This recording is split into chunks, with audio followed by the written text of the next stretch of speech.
Assalamu alaikum. This is Dr. Hasna with Hasna's Anatomy, and today we're discussing the Pterygopalatine Ganglion.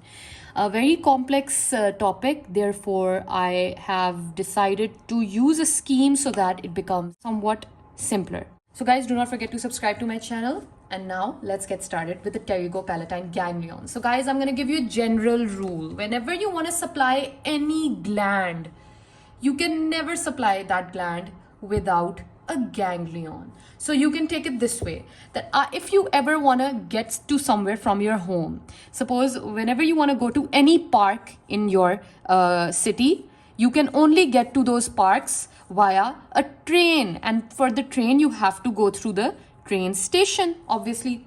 So you have to go to the train station in order to catch a train and go to the various parks. So in case of the parks, these are the glands. So you can never get to the glands unless you have taken the train from the train station. And in this case, the train station's role is being played in the body by the ganglions. So guys, when I talked about the parotid gland, we talked about the otic ganglion being the giving the fibers to the parotid gland. Now we're talking about which glands that we need to supply when we talk about the Pterygopalatine ganglion.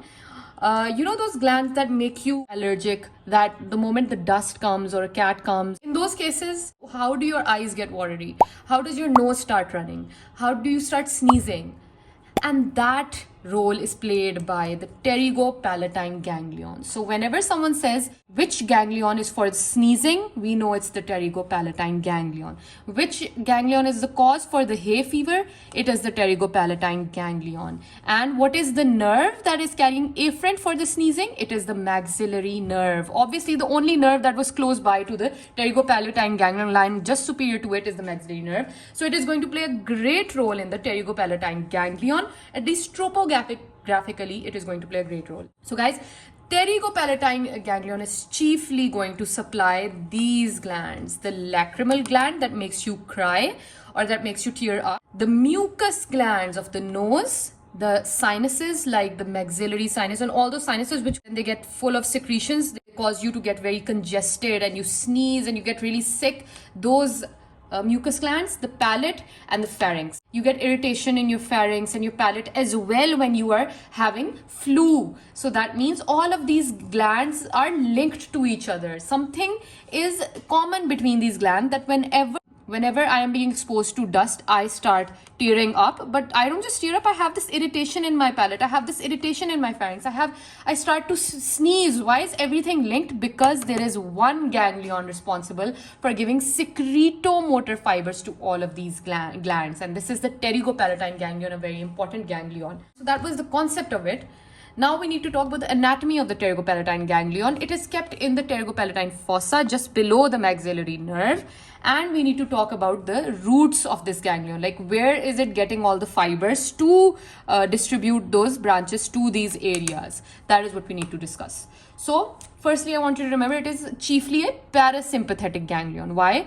Because parasympathetic supply is the secretory supply, because sympathetic supplies usually inhibit secretions. Parasympathetic increases secretion. That's why if you have a doubt, why is it parasympathetic means that it is going to cause the secretions to happen, and then you will tear up, and then you will sneeze, and then etc.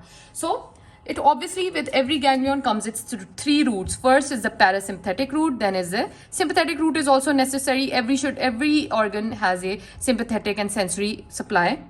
And finally the sensory root. So we just need to discuss how these roots are coming. The first is the parasympathetic root. Now I want you to remember the parasympathetic root is derived from the nerve of the pterygoid canal. I hope you remember there was this area in the posterior boundary of the Pterygopalatine fossa called the pterygoid canal, and that is the nerve for the nerve of the pterygoid canal. The nerve of the pterygoid canal brought the preganglionic fibers to this relay station so that it can give parasympathetic supply to all of these glands. So parasympathetic root of the Pterygopalatine ganglion is derived from the nerve of the pterygoid canal. But that is not where the confusion ends, rather where it begins. Because nerve of pterygoid canal, okay, nerve of pterygoid canal, but how is the nerve of pterygoid canal getting all those fibers? It can't just out of the blue just come and give parasympathetic fibers. Parasympathetic fibers have to come from somewhere. And these come from the lacrimatory nucleus, also known as the superior salivatory nucleus. So guys, whenever you talk about a root, don't just say that it's the nerve of pterygoid canal. You have to talk about the entire root of how the pterygoid nerve has gotten those preganglionic parasympathetic fibers. From the lacrimatory nucleus, preganglionic parasympathetic fibers travel. Then the next place they sit into the nervous intermedius. Through the nervous intermedius, they enter the facial nerve. Through the facial nerve, they enter the geniculate ganglion. Through the geniculate ganglion, they enter the greater petrosal nerve. And from the greater petrosal nerve, these preganglionic fibers enter the nerve of pterygoid canal. And then the nerve of pterygoid canal goes to that relay station, or you can say this is you are going to the train station. Now you're gonna go to the park. All right. So this is the pterygopalatine ganglion. These are preganglionic fibers, therefore they will relay over here or synapse over here. So this was the first root. This is the parasympathetic root. Now let's talk about the sympathetic root. The sympathetic fibers also come from the nerve of the pterygoid canal. So you can say that the nerve of the pterygoid canal contains the preganglionic parasympathetic fibers, and sympathetic root is usually containing postganglionic fibers. So the postganglionic fibers in the nerve of pterygoid canal, how are they coming though? Once again, you need to answer that question. They can't just randomly sit in the nerve of pterygoid. They have to have some origin from where they're coming. For the sympathetic, they're coming from the superior cervical ganglion, and then they enter the internal carotid plexus. Basically around the internal carotid artery, there are multiple nerves that are forming a plexus. And then they go through the greater petrosal nerve and eventually enter the nerve of pterygoid canal. Similar. And further, they are distributed to these glands. How are they distributed to these glands? That is the story I'll talk about in a while, all right? Now let's talk about the sensory root. This is the simplest. The sensory root is derived from the maxillary nerve itself. So maxillary nerve is lying above it. Maxillary nerve gives it the sensory root. These do not relay in the ganglion. They just pass through the ganglion and then they are distributed to these glands via the branches. This takes us to the next part of the pterygopalatine ganglion, which are the branches of the pterygopalatine ganglion. So the pterygopalatine ganglion got its root. Now it has all those fibers. Now the pterygopalatine ganglion is questioning us, how do I get these fibers to the designated areas? How do I get a number of passengers from a train station to the parks that they want to go to? This is going to be done by branches. Obviously, branches are going to take everything to the respective parts. So what branches do you think it will give? These branches are derived from the maxillary nerve. You remember when I talked about the maxillary nerve, I talked about the ganglionic branches, if you remember. These ganglionic branches are what we're going to talk about right now, are the branches that are also the branches of the pterygopalatine ganglion. Now these branches are super simple to learn because you just basically have to supply all of these things. So you just say those names. So for instance, I will give the palatine branches, so I can supply the mucous glands of the palate. So these are the greater palatine and lesser palatine branches.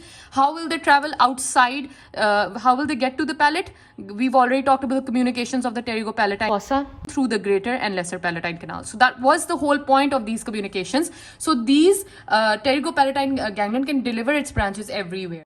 The palatine branches, the greater and lesser palatine branches, through the greater palatine and lesser palatine canals will transmit fibers. All these fibers, secretomotor, sympathetic fibers, sensory fibers to the heart, palate, soft palate, tonsil, all those areas.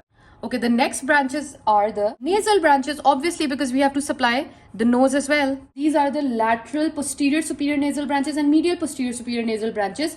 These are many branches to supply the entirety of the nose, and obviously give it fibers, the secretomotor fibers, so that you can sneeze. You want to go to the pharynx now, so it gives the pharyngeal branch, and the pharyngeal branch is transmitted through the pharyngeal canal, palatino-vaginal canal. So now that we've supplied the mucous glands, there's just going to be orbital branches. These are going to supply orbitalis muscle. All right, just add that a little bit. And finally, the lacrimal branch. So you're obviously wondering, how are we going to get to the lacrimal gland? Okay, we have the fibers, we have the prerequisites. How do we get to the major important gland of this pterygopalatine ganglion? You go there through this lacrimal branch. And lacrimal branch, how does it get to the lacrimal gland? It gets there via the maxillary nerve. So guys, do you remember any connection the maxillary nerve has with the lacrimal gland? Yes, it's through its zygomaticotemporal branch. Lacrimal branch is such that its fibers are these postganglionic fibers, they pass through the maxillary nerve.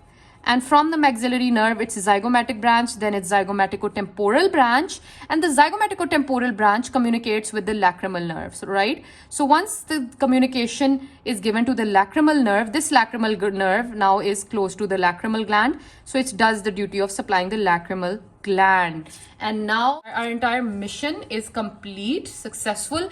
We have used a single relay station to supply fibers to all of these areas via bringing all those fibers from their roots and finally distributing all those fibers to the respective glands. And now you have reached your destination through the train station to your parks, and that is how we're going to end the video today. Really hope you understood the concept of Pterygopalatine ganglion. Thank you so much for watching.